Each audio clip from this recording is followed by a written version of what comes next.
That's yours. Okay, cool. We wanted to make sure you were comfortable. I am, thank you. It's very long. If you feel free to lay down, we're not going to stop you. Everybody's fine with it. How are you? I'm good, and you? I'm fantastic. We're all fantastic now, right? We're all fantastic because you're here now. Thank you. Is this your first time in Texas? No, I've been here to, actually I've been to a different fan convention in Houston a few years ago. So thank you so much for being here. Thank you. We're super excited. I want to talk about as many of your projects as we can, but I found one of the most interesting stories is about your first Hollywood project. 2013's Old Boy, any fans, with Josh Brolin? Fantastic story, one of the best twists in movies, but your story about how you got involved with the project I found very interesting. Can you share with everybody about that?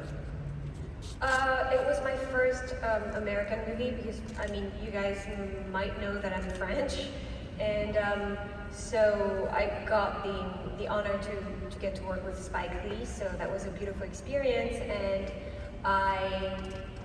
it's when I started learning martial arts and fight training and all these things, and I kept doing it, you know, even after I wrapped the movie.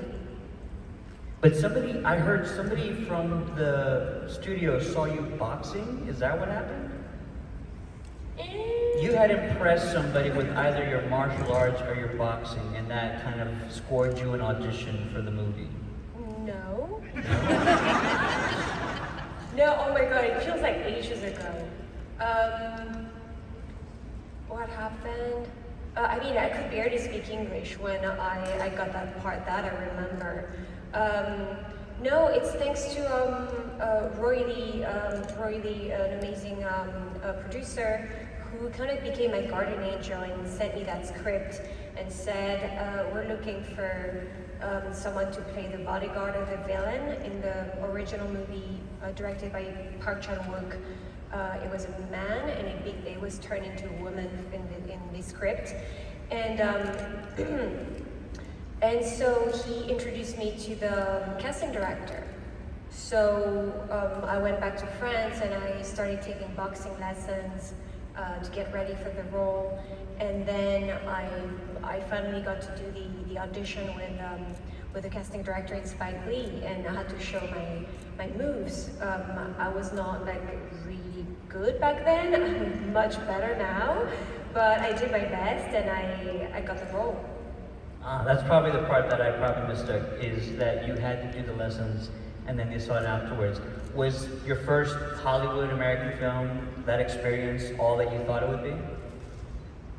I mean, you never know what to expect, but I worked with amazing people, and also it was my first movie with Josh Brolin, so it's funny because I get to try to kill him in several movies. You know, when I saw him on Avengers, I was like, yeah, I guess I'm trying to kill you again. But he's so nice. He is very nice, and he's fantastic in that movie. You both are fantastic in that movie. Was it a long, I know the fight scene isn't very long, but just rehearsing it, the choreography of it all, is that a long process? Did you use, well, you weren't used to that before, but what was that process like? Yeah, that was a long, yeah, you have to train for months, and I remember I was kicking so much that I lost a toenail, and oh my god. Yes. I mean, you lose toenails when you do like fight training or when you do like soccer training and things like that. It's part of the, you know, training, you know, sacrifice, I guess. She's done a lot for us to entertain us, guys, so we gotta appreciate that, right? I mean, what goes with stunts, you know, you get bruises, you get, you know, sometimes you bleed, sometimes you know, you sweat a lot, and sometimes shit happens, you know? But that's the exciting part too. It's boring when it's too safe. Going through and reading about you, I feel like you try to do a lot of your own stunts. Is that right? Yeah, I love doing that. I love to keep learning. I love to learn from people who are better than me, who teach me and to improve always, you know, so it can be a lot of different things. I love to keep learning. When did this drive of yours happen? Because I feel like it's so unique to see somebody want to do these dangerous things. And your Instagram is also filled with you jumping out of airplanes, doing wheelies on dirt bikes. I mean, you were just a daredevil. Yeah, it's funny because I was not that way when I grew up, so it kind of like appeared later on. I knew that I had this desire of adventure, like deep inside, but I feel like the more I do it, the more I need to feed the monster. So I need to feed the monster constantly. So anywhere I go, I'm like, can I skydive? Can I ride horses? Can I do some motorcycle stuff? What can I do? You know? So I don't know. I feel like, but it's what's interesting about life and growing older is that how much you can change. And that's probably why you're in Mission Impossible. Any Dead Reckoning fans? I felt like part one, really revitalized the franchise. A few of them kind of blend together, but Dead Reckoning just elevated it to a higher level, and you are magnificent in it. And I love the stories that are coming out of this because, like you've already talked about, you're trying to feed the monster. Again, I hope I don't get the story wrong, but you asked Tom Cruise to be more physical during the fight scenes to the point that you wanted him to not hurt you, but definitely hit you. Is that correct? Yeah, but we were doing this very intense fight scene, in the alleyway, and he's such a gentleman and he's such an incredible person to work with and so attentionate, and I was like, you can come closer, you can touch, you can kick me, and we can make contact. It's fine. It was like, no, Pom. So I kept pushing it, but it's just, of course, he's not going to do that. But no, but it's interesting about fight scenes is that it's so dense. You have to be always in connection with the other person, and receiving the hit is as important as giving the hit or faking giving the hit, and it's all about distance and all about being in sync with each other. So it's a very specific way of fighting because it's not real fighting, but you have to make it look as real as possible. It's a dance. Yeah, it is. And it takes months and months of training. Yeah, months and years even. It depends how good you want to get. Are there any, I know that in martial arts movies in the US, we don't have a ton, but I recently spoke to one of the stunt coordinators that was on Rumble in the Bronx. Any Rumble in the Bronx fan? It was Jackie Chan's first sort of American movie, and I spoke with one of the fight stunt coordinators, and he just talked about how it was like, for him, a dream come true. Do you have any of those? Are there any individuals, either actors or stunt actors that you really want to work with in the future? One of the movies that really inspired me and that made me want to be in action movies was Kill Bill, and I'm a huge fan of Tarantino, of course. So, yeah, that would be incredible to get to work with him someday. I think we all want to see that, am I right? Going back to Dead Reckoning, I assume the entire cast and crew was just somewhere watching Tom get on a dirt bike, jumping off of a mountain. Where were you at when that happened? Oh, I was there too. Where some of the actors, I think it was Simon Pegg, Greg Tarzan Davis, Shea Wiggum, I think Haley Atwell too. We're just all watching him doing this crazy stunt, and it was beautiful to watch. We were in Norway in the mountains, and he was just going off this ramp with his dirt bike and then jumping and then disappearing, and then we're like, oh my god, is he okay? And someone would yell canopy, and they would open the parachute. He would open the parachute and just, and then do it again and again and again. He did it, I don't remember, maybe 8 times in front of us. It was amazing. Is that why you're jumping out of planes and riding dirt bikes because you're going to be next to do that? No, yes and no. Yes, no. Yes and no. I'm going to answer the question.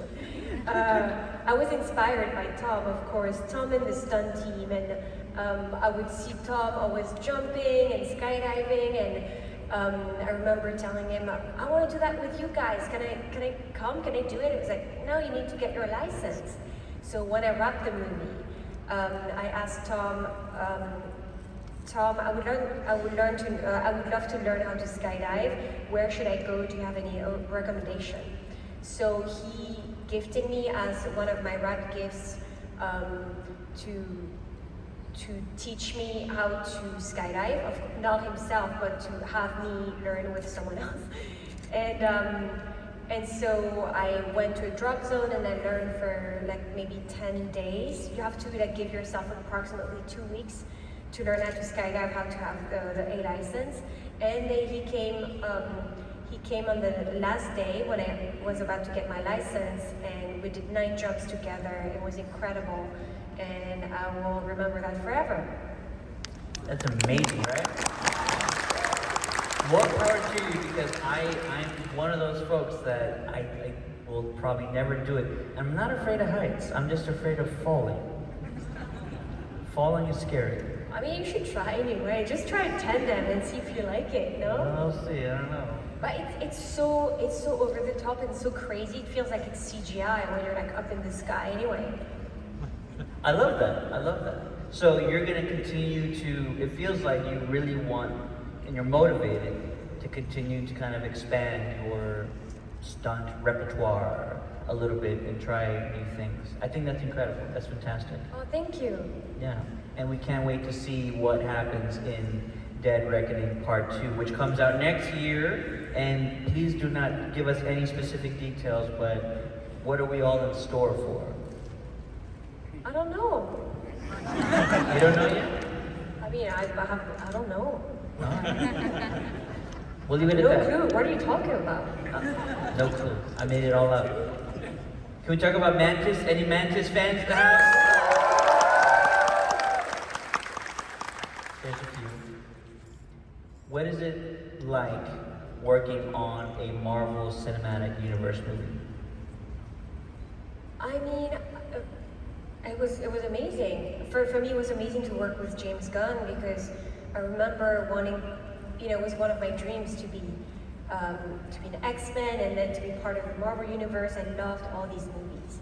And I saw Guardians of the Galaxy, the first one, and the first time I saw it, I was like, oh my god, this is my favorite Marvel movie ever. It's my favorite now, And then I got cast in the second one.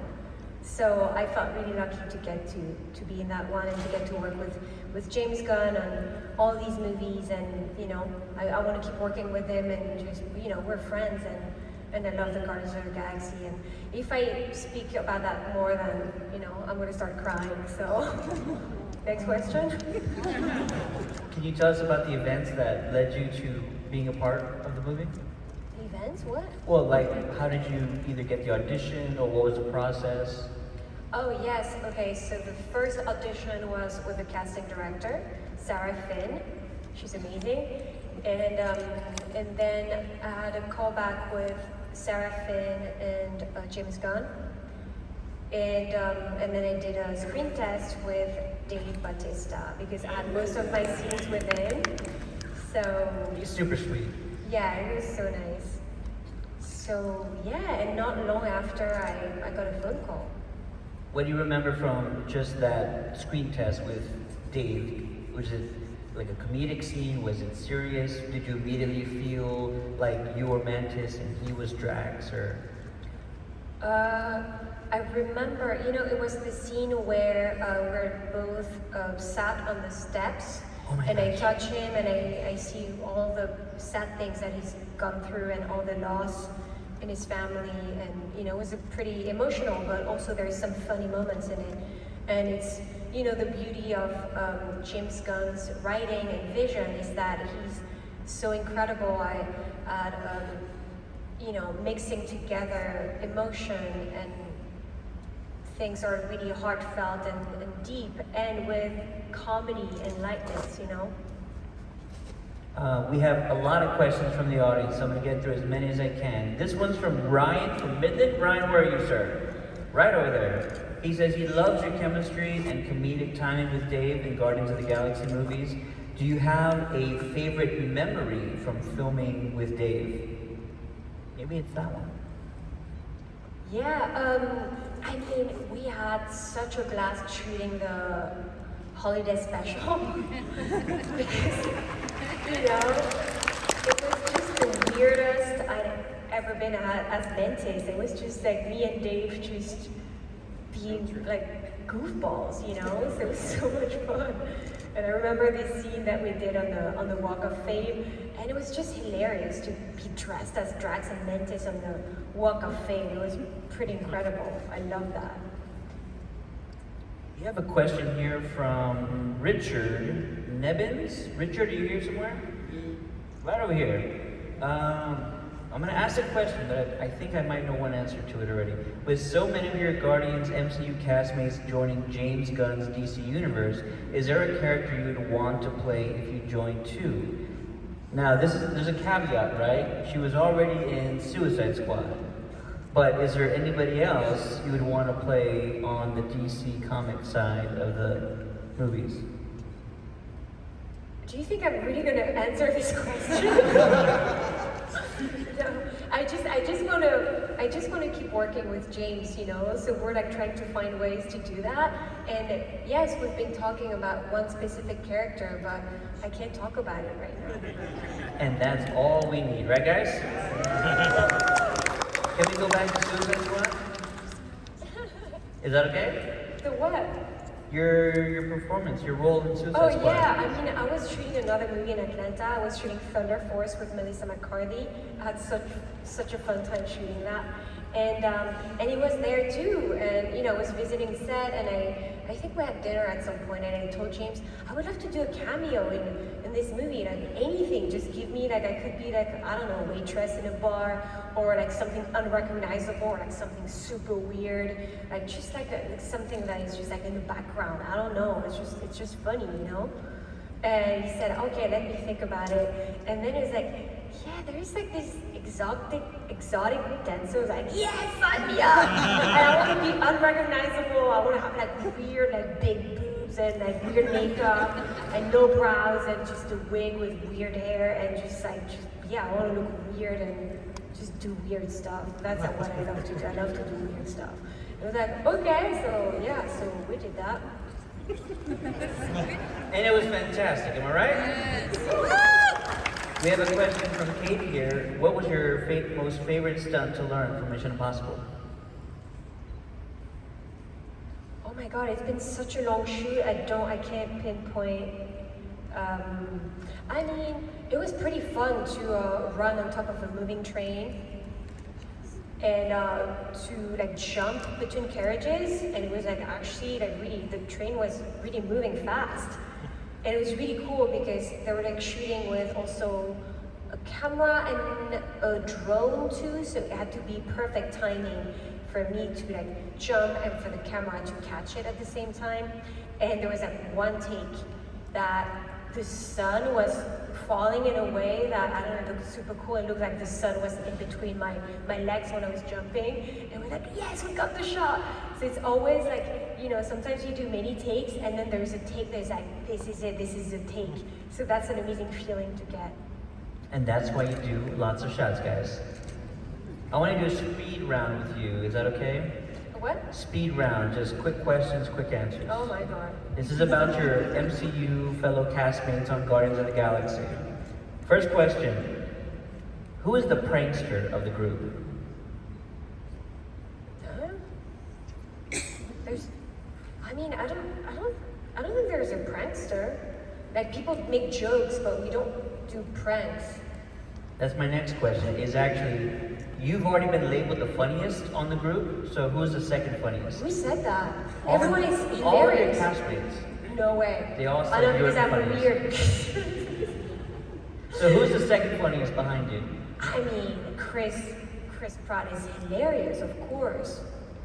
I love working with him because it's hard to not laugh and I'm just like, you know, it's like biting my tongue.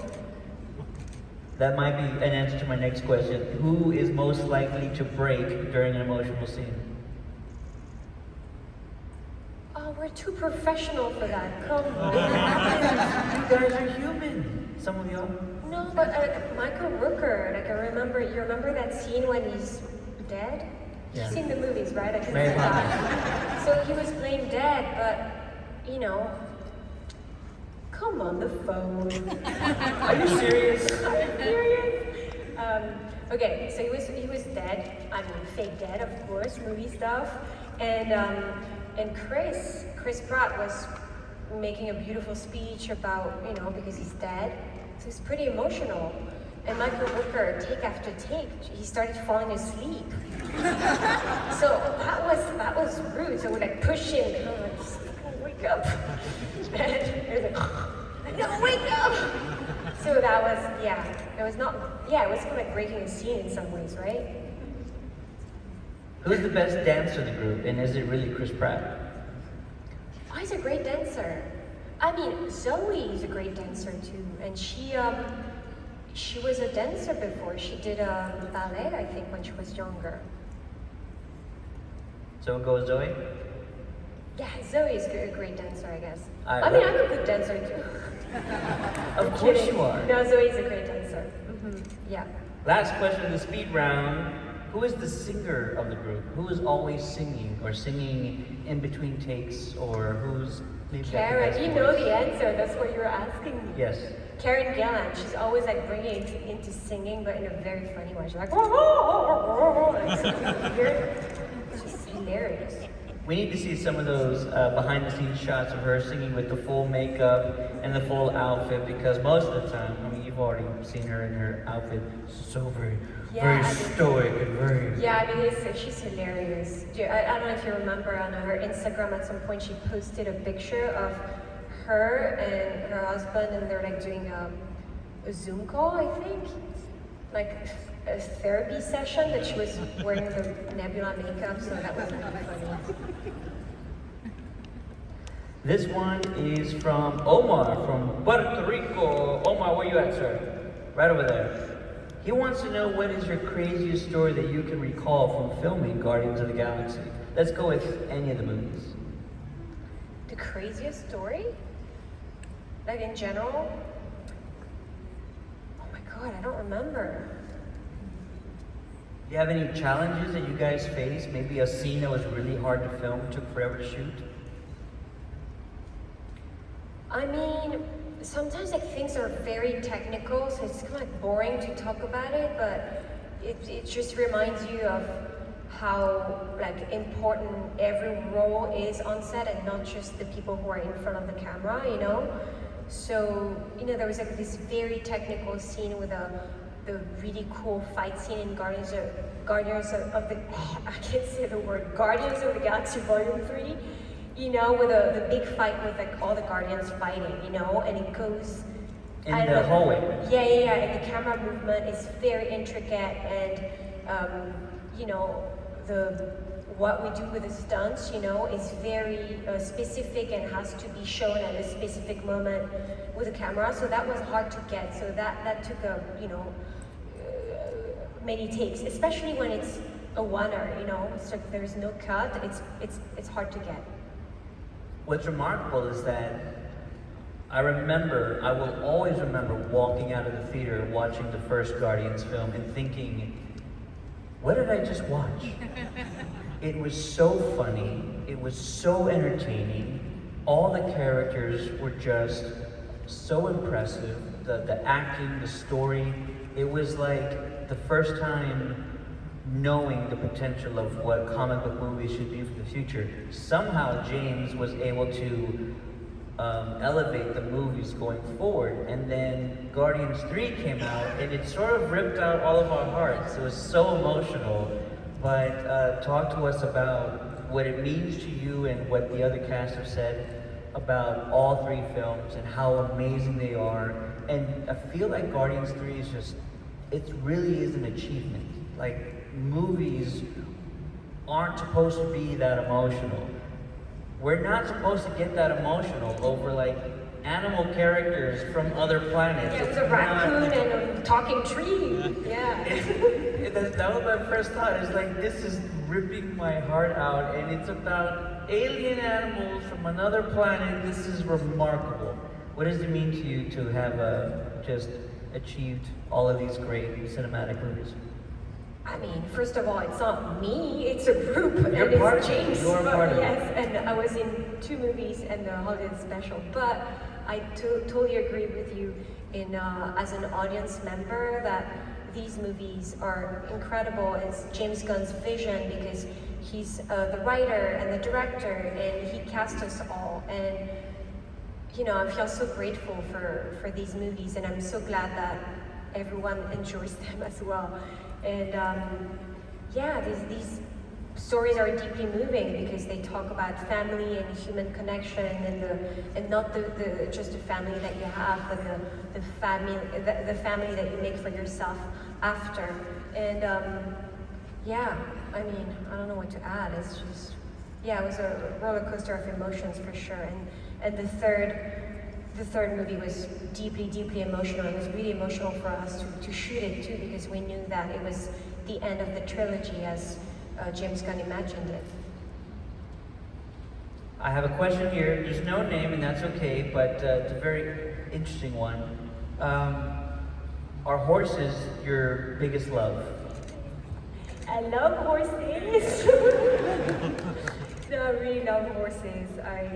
Yeah, it's my dream to have horses at some point. I don't know, it just makes me feel so free to gallop on a horse and big spaces, and I love going to Colorado and just like, you know, looking at the beautiful landscape and just feeling like a cowboy, and I don't know, I love that world. Her Instagram is filled with her just like speeding on the back of a horse. I like riding on horses, but not at those speeds. You are very talented and very skilled. It's something that you learn too. I used to not be like that confident on a horse. I remember I used to take horseback riding classes when I was 16 for 1 year, and I was stressed out before going. You know, I had like the stress in my belly. I was like, oh, I'm gonna, you know, I was scared of falling and all that, and it's just like things that's the beauty of learning things. I think it's like getting more confidence and just, yeah, and then when you feel confident and you feel free and you feel like it's gonna be okay and you just go and you have fun, that's an amazing feeling too. I have a question here from Tommy. How much fun was it to reunite with Dave Bautista for the Killers game? Oh, it was so much fun. It was so much fun to work with Dave again, and you know, and of course we have this chemistry, you know, when we play, because we just get along, and he's an amazing actor too, and this role I'm kind of play a villain in it, so it was a totally different dynamic, but it was really fun. It comes out September 13th, so. I feel like you lean towards, or you enjoy playing the villains more than the good guys. No, I enjoy both, but yeah, sometimes it's more spicy to play the villain, you know, it can like go a little bit more crazy. Spicy, I like that. Again, oh no, here it is. Question from Tristan. First he wants to say he loves you, and he says you're amazing. He wanted to know what's your favorite comfort food? And my friend Colton wants to know which Guardian you relate to the most. Do you have a comfort food? Oh my god, I have so many type of comfort foods.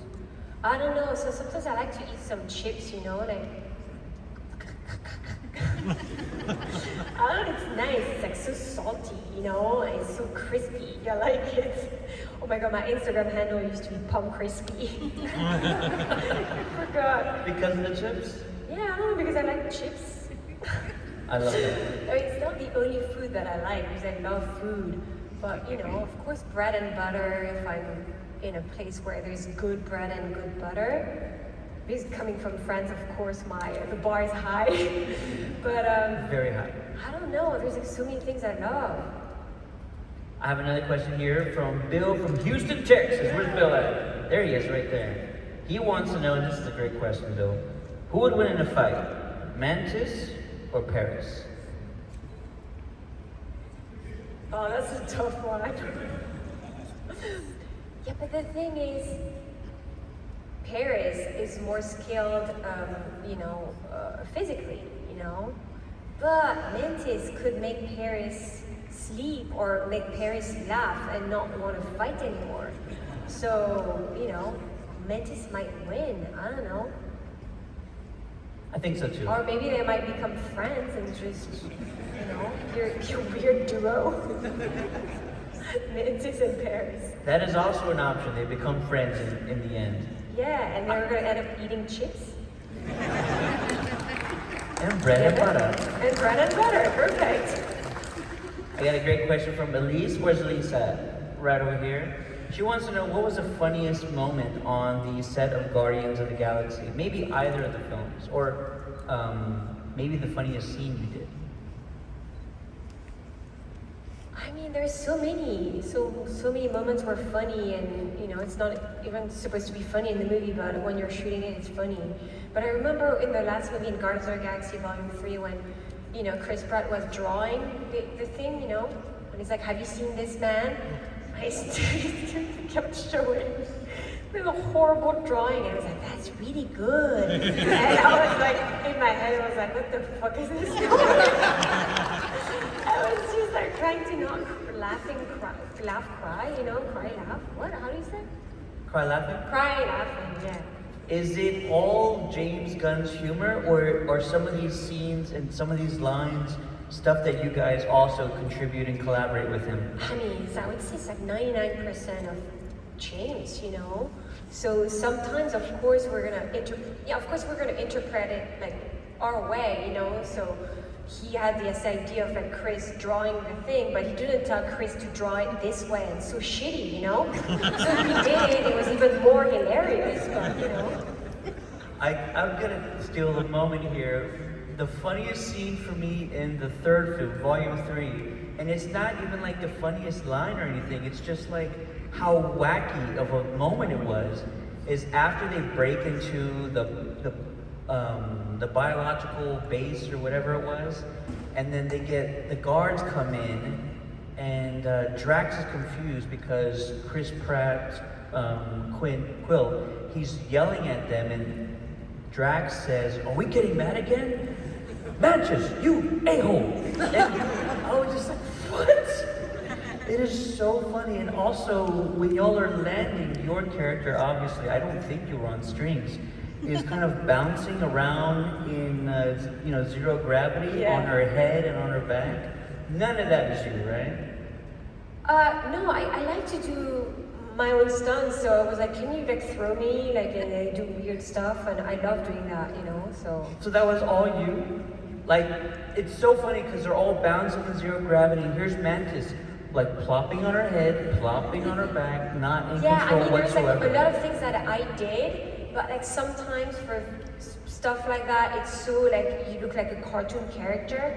There might be some CGI also in it, so it looks like I'm more like a rag doll, But I did a lot of my stuff, on the wires and just like being, doing goofy stuff. That was one of my favorite parts as well, because it's so random and it's so wacky. And I think, like you just said, 99%, that's like James Gunn's humor. He kind of finds the funny in the scene where any other director just might have all 5 of y'all bouncing through zero gravity. But no, James is like, one of them should be like flopping around in the background. It's so great.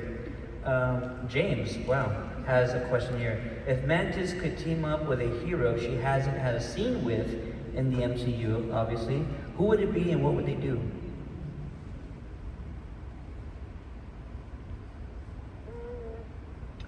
Oh my god, that's a tough one.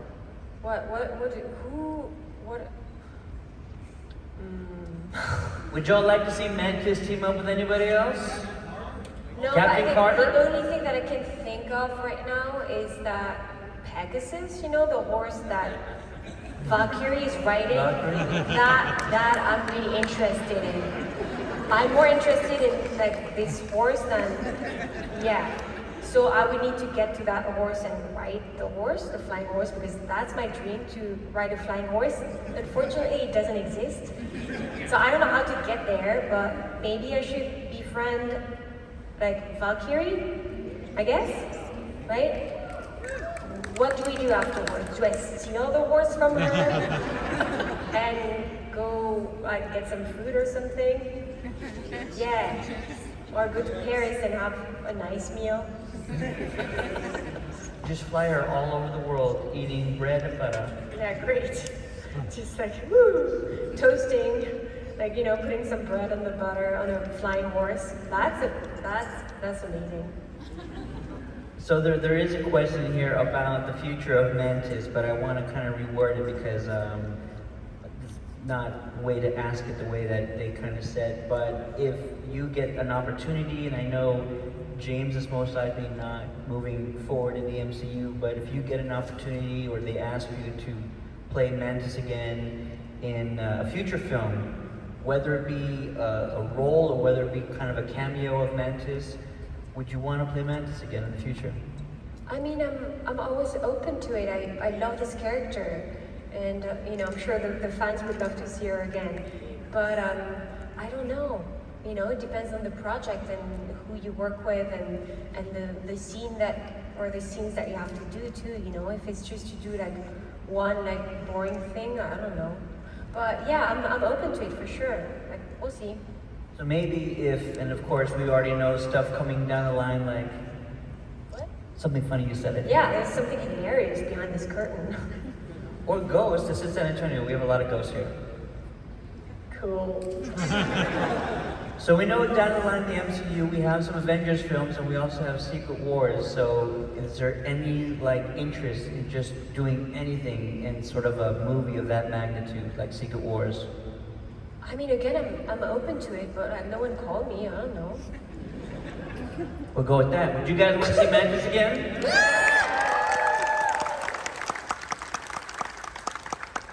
Any nays? Not at all. The eyes have it. I just want to have a flying horse. That's my condition. Got to put that in the contract. Flying horse for Pom. You guys make some noise for Pom Klementieff.